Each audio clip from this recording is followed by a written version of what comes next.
Jesu owabefundisi bonke nomama babefundisi akabonga uNkulunkulu ubekelela intombi insizwa omama usonto sikole ngegama elithi uJesu Kristu inkosi.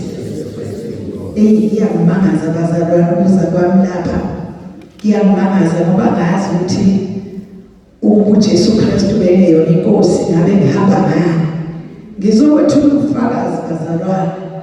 Akukho okunye okuningi kodwa ngizokwethula ubufakazi ukuthi bazalwane ngelinye ilanga ngithe ngisekhaya kwakumhla ka4 ntambama ngekhathi passport ngiyaphuma ekhishini lami ngashibilika bazalwane ngalimala kakhulu okwakufanele ukuthi ngiphuke ngaba bazalwane lomlenze wayake wayo unamathana phansi ekhakathini ngakhala kwaqhamuka namakhelwane yangibanga yangidonsa bazalwane ngavuka ngathi uJesu Kristu inkosi. uJesu Kristu inkosi. uJesu Kristu uyinkosi. ngaba namandla bazalwane ngathi njengoba ngimele kanjena angilubeke udokotela ngilibeke ekliniki angisifuna ukubona amandla kaNkulunkulu bazalwane. ngathi ngiyobheka umkhuleko ka18 May awusekho ngathi kodwa uJesu Kristu inkosi. ngathi omunye umama kangisiza ngisendele wangisendela ngangamtshela ukuthi ngimele ngakhuleka nomkhuleko ubusuku nemini ngahlala embhedeni bazalwane ngavuvukala ngangaka ngasizwa inhlungu ngathi kodwa uJesu Kristu uyinkosi.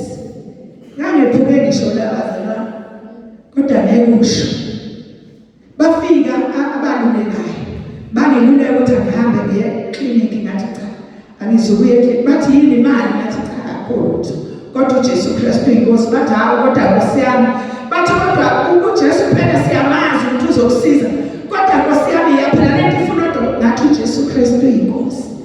ngize ngaphuma bazalwane embhedeni ngaphila njoba ngizobonga amandla kaNkulunkulu bazalwane. ubufakazi bami ebuningana amaminithi mancane baba ngiyaxolisa noma bazalwane.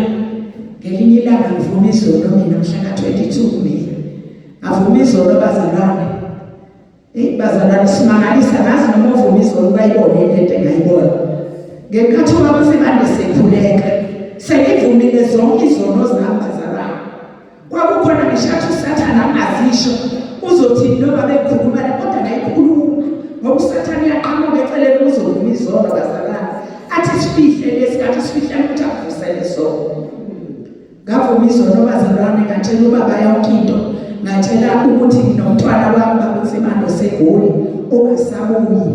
ubaba wabuza igama ngalisho bazalwane. ngabona isimangaliso bengithe noma ngabe lo mkhuhlane ongiphethe uyopholela la endlini ngoyibopha la ngibele ngehlela akabonga uNkulunkulu. nokho bazalwane babesemando wakhuleka wangikhulekela babesemando ngimtshela ngavuma izolo ukuthi ngilimele mina ngapha kodwa babesemando wangikhulekela wakhulekela izifo esegazini. ngezwe bazalwane iphuma ngenzwani izifo ezazingimi bazalwane. ngezwe sehla kwakunekhangela lingiphathalana ngezwe kwehla konke bazalwane ngegama likaJesu ngezwe kuyaphuma ngenzwani ngezwe ubuhlungu bonke bahamba uphuma la ngathi mangisuka ngangibona kusukuma ngahamba kahle manje ngayithini bazalwane ngoJesu Kristu inkosi. ngakusasa bazalwane simangaliso ubaba abantu wakhuleka indodana yami ebisibhuku iminyaka ngalethi imali from 2019 ayilethi imali inengane ekhaya ihamba isibhedlela kodwa ayilethi lutho. ubaba wayikhulekela leyo ndodana yami wayibiza ngegama akusazi angikhulumi mina ngalo Jesu abathi abantu bephuza uphendula usuke ephuza uphendula ngoba kusuke kunodwa kuphela. ngapassport ngakusasa ngabona uCallback wayo ngayifonela wathi hayi mina ngoba mina ngidume ekhaya hayi mina ngoba noma ngixabene nayo. athi mina kwenze njani benzeni ngoba wathi hayi mama ngithi mina ngilungise lezi zinto cela i-account number yakho ngicela ukufakela imali njalo ngenyanga. ngabatshela bakwabo bathi we ma uyidlalela ngawo nje uhlale ukumisa ka-Shoprite nawe uhambe uyoma khona.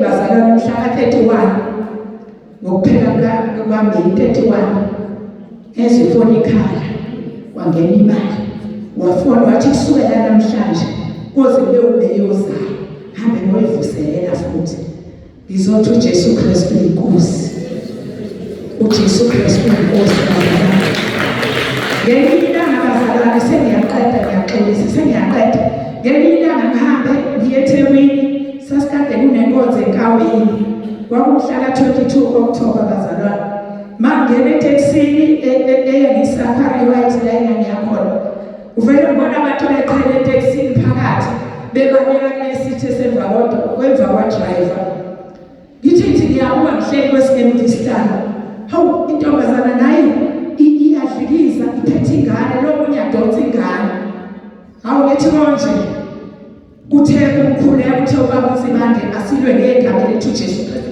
ngathi leli dimoni noma ngakufaka ingane ezimiyeko kodwa bona ngizolibamba ngasukuma nje ngathi uJesu Kristu inkosi uJesu yabheka ngomzuzu waleso sikhathi intombazana yavuka yathatha ingane yayo insizwe yayihlele eduze kwami yaphuma yabalela ngegama elithi uJesu Kristu inkosi siyabonga abazali bethu siyanizwa kaMzimande niyasiluleka siyanizwa niyasifundisa uJesu Kristu inkosi amen Awuselishongo igama sihleli igama ngiyaxolisa baba igama lami nguMabiyela Mchulu kwaMaqumbi